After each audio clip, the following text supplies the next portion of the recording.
Bonjour à tous, bienvenue chez Fil Folie. Aujourd'hui, on va parler de petits points de nœuds isolés en broderie, mais pas que celui qu'on connaît tous, c'est-à-dire le point nœud. On va aussi parler de 3 autres points, le point de nœud à 4 branches, le point de nœud basque et le point de nœud sorbello. Ce sont des variantes, ce sont des points noués de la même manière qui vont nous donner du relief sur des zones, notamment des cœurs de fleurs, et qui permettent de donner de la diversité et de ne pas se cantonner qu'au point de nœud. Donc je vais vous montrer, je vais commencer quand même par le point de nœud pour vous remontrer la technique et surtout l'astuce pour que il soit bien propre et bien serré contre la toile. Puis ensuite on enchaînera les autres.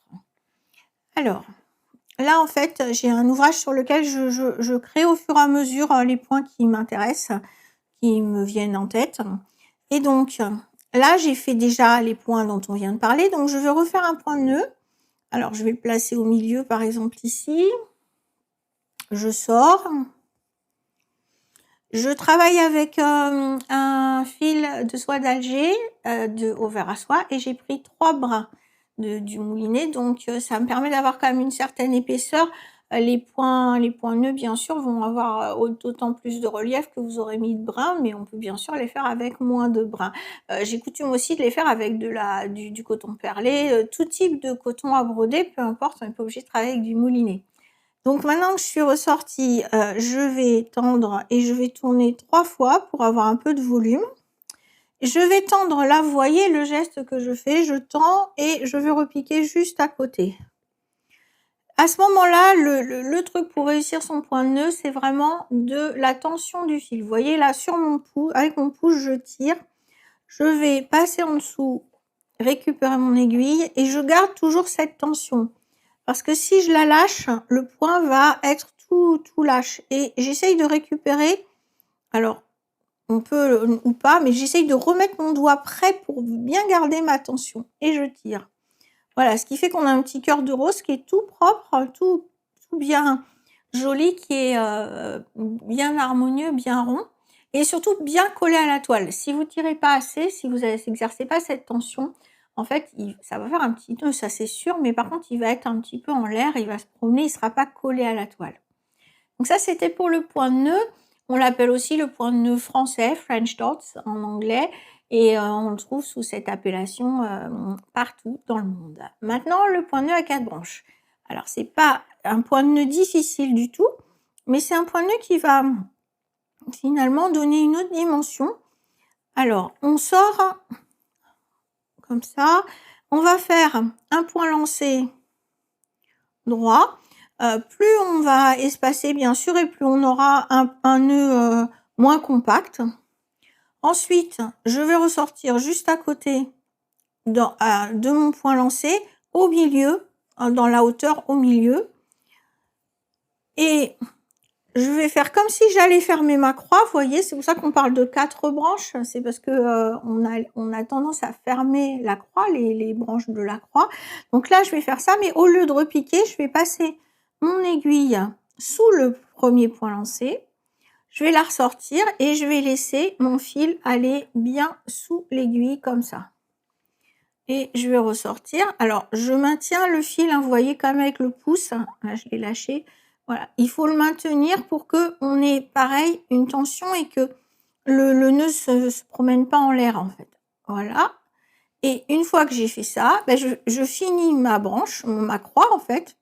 Et je vais piquer en face du point que j'avais, où j'étais sortie tout à l'heure, à la mi-hauteur du point lancé. Et voilà. Donc ça, c'est un point où on a, en fait, vous voyez, le petit nœud qui est vraiment en hauteur sur la croix. Et ça donne un effet un petit peu... on a un peu plus d'aisance, on a des branches qui s'étalent de chaque côté. Ça fait un effet différent du point de nœud qui est très très rond. Maintenant, on va faire un point de nœud basque. Alors, le point de nœud basque, je vais sortir à côté du point et je vais faire une diagonale comme ça et je vais ressortir à la verticale. Alors, vous pouvez faire en 2 fois, mais voilà. Donc là, vous voyez, là j'ai une diagonale et je suis ressortie à la verticale. Ensuite, donc pour le point de nœud basque, je passe dans le point lancé qui a été fait au départ, une première fois. Et puis, je remets mon fil par-dessus et je vais repasser au même endroit, toujours dans le point lancé, mais par contre en laissant mon fil bien en dessous. Toujours le même principe, je garde la tension du fil pour que le nœud ne se fasse pas n'importe comment. Et là, après, celui-là, je le repique au pied. En fait, on peut le faire, on peut en enchaîner plusieurs, des points de nœud basque. On peut faire comme, finalement, comme un point de palestrina ou un point de perle et faire toute une ligne de points qui sont pas discontinués, mais qui sont vraiment liés les uns aux autres. Ça peut faire un très joli effet aussi. Donc ce point-là, il est différent dans son aspect, hein. Pareil, plus vous allez resserrer les branches, enfin les points, plus il va être compact. Donc, à vous de voir ce que vous voulez créer comme visuel.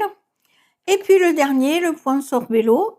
Alors, là, je ressors aussi à côté du point, mais par contre, là, je vais faire un point vraiment horizontal. Et je vais ressortir à la verticale comme tout à l'heure, mais je vais me mettre un petit peu plus près pour pouvoir avoir quelque chose de bien compact. Voilà, donc là, j'ai du droit et de la verticale, là où tout à l'heure j'étais plus en pente. Et donc pour le point de sorbello, je passe dans exactement comme tout à l'heure. Je laisse mon fil sur la droite. Et je vais refaire la même chose, mais en laissant mon fil sur la gauche. Voilà, à gauche. Hop, voilà. Et on a une espèce de petite cocarde en fait avec le point de sorbello. Donc vous voyez, on a les deux petites branches et le nœud qui est tout en haut. Plus on va le faire des branches rétrécies, et bien sûr, moins on aura cet effet de croisillon et plus on aura quelque chose de compact. Donc à vous de voir ce que vous avez envie de faire. J'en ai fini avec cette démonstration sur ces quelques petits points. J'espère que ça vous a intéressé, que vous aurez envie de vous essayer à ces points qui sont un petit peu moins courants que le point nœud qu'on voit partout, qui vous donneront de la diversité. En tout cas, je vous remercie d'avoir suivi cette vidéo et je vous dis à bientôt.